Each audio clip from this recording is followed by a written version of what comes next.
ನಿನ್ನ ಬಗ್ಗೆ ನಿನಗೆ ಗೊತ್ತಾ? Focus challenge day 4. ಇವತ್ತು ಕೂಡ ಬೆಳಗ್ಗೆ 5 ಗಂಟೆಗಿದೆ. ಮಗ ತೊಳೆಯೋದಲ್ಲೇ ಕ್ಲಾಸ್ನ ನೋಡಬೇಕು ಅಂತ ಹೇಳಿದ್ರು. ನಾವು ಏನು ಮಾಡ್ತಿದ್ದೀವಿ? Safety survival. ಒಟ್ಟಿನಲ್ಲಿ ಜೀವಂತ ಇರಬೇಕು. ನಮ್ಗೇನಾದರೂ ಬಂದರೆ ಅದರಿಂದ ನಾವು ಬಚಾವಾಗ್ಬಿಡ್ಬೇಕು. ಇಷ್ಟೇ. ಒಂದು ನಾಯಿನೂ ಕೂಡ ಸೇಫ್ಟಿ ಸರ್ವೈವಲ್ಗೆ ಊಟ ಹಾಕಬೇಕು, ಅದಕ್ಕೆ ಸೇಫ್ಟಿ ಇರಬೇಕು ಅಷ್ಟೇ. ನಾವು ಅಷ್ಟೇ. ಇವತ್ತು ಹೊಸ ವಿಚಾರ ಗೊತ್ತಾಯಿತು.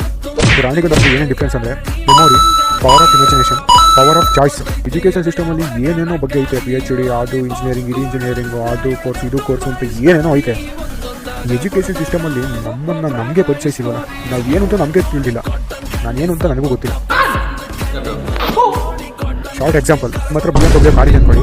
ಅದು 200 ಕಿಲೋಮೀಟರ್ ಸ್ಪೀಡೋ ಅಥವಾ 300 ಕಿಲೋಮೀಟರ್ ಸ್ಪೀಡೋ ಹೋಗುತ್ತೆ. ಗೊತ್ತಿಲ್ಲ, ನಾವು ಅದ್ರ ಬಗ್ಗೆ ತಿಳ್ಕೊಂಡಿಲ್ಲ, ಸುಮ್ಮನೆ ತೊಗೊಂಡು ಇಟ್ಕೊಂಡ್ಬಿಟ್ಟಿದ್ದೀವಿ. ನಮ್ಮ ಹತ್ರ ಐತೆ ಅಷ್ಟೇ. ಅದ್ರ ಬಗ್ಗೆ ಏನು ಗೊತ್ತಿಲ್ಲ ಅಂದರೆ ನಾವು ಅದನ್ನು ಓಡಿಸೋಕ್ಕಾಗುತ್ತಾ? ಜಸ್ಟ್ ಮೂವ್ ಮಾಡೋಕ್ಕಾಗುತ್ತಾ? ಅದ್ರ ಬಗ್ಗೆ ತಿಳ್ಕೊಬೇಕಲ್ವಾ? ನಮ್ಮ ಬಗ್ಗೆ ನಾವು ತಿಳ್ಕೊಂಡ್ರೆ ನಾವು ಏನೆಲ್ಲ ಮಾಡ್ಬೋದು ಅಂತ ತಿಳ್ಕೊಬೋದು. ಇವತ್ತು ಕ್ಲಾಸ್ ಕೇಳ್ಕೊಂಡು ಒಂದು ಸ್ವಲ್ಪ ಕಾನ್ಫಿಡೆನ್ಸ್ ಬಂತು. ನಮ್ಮ ಬಗ್ಗೆ ಒಂಚೂರು ನನಗೆ ಗೊತ್ತಾಗುತ್ತೆ ಅಂತ ಅಂದ್ಕೊಂಡೆ. ಚಿಕ್ಕೇಟಾಗೋದೆ. ಏನೋ ಒಂಚೂರು ಕೆಲಸ ಇತ್ತು. ಡೂಪ್ಲಿಕೇಟ್ ಕೊಡ್ತಿದ್ದೆ.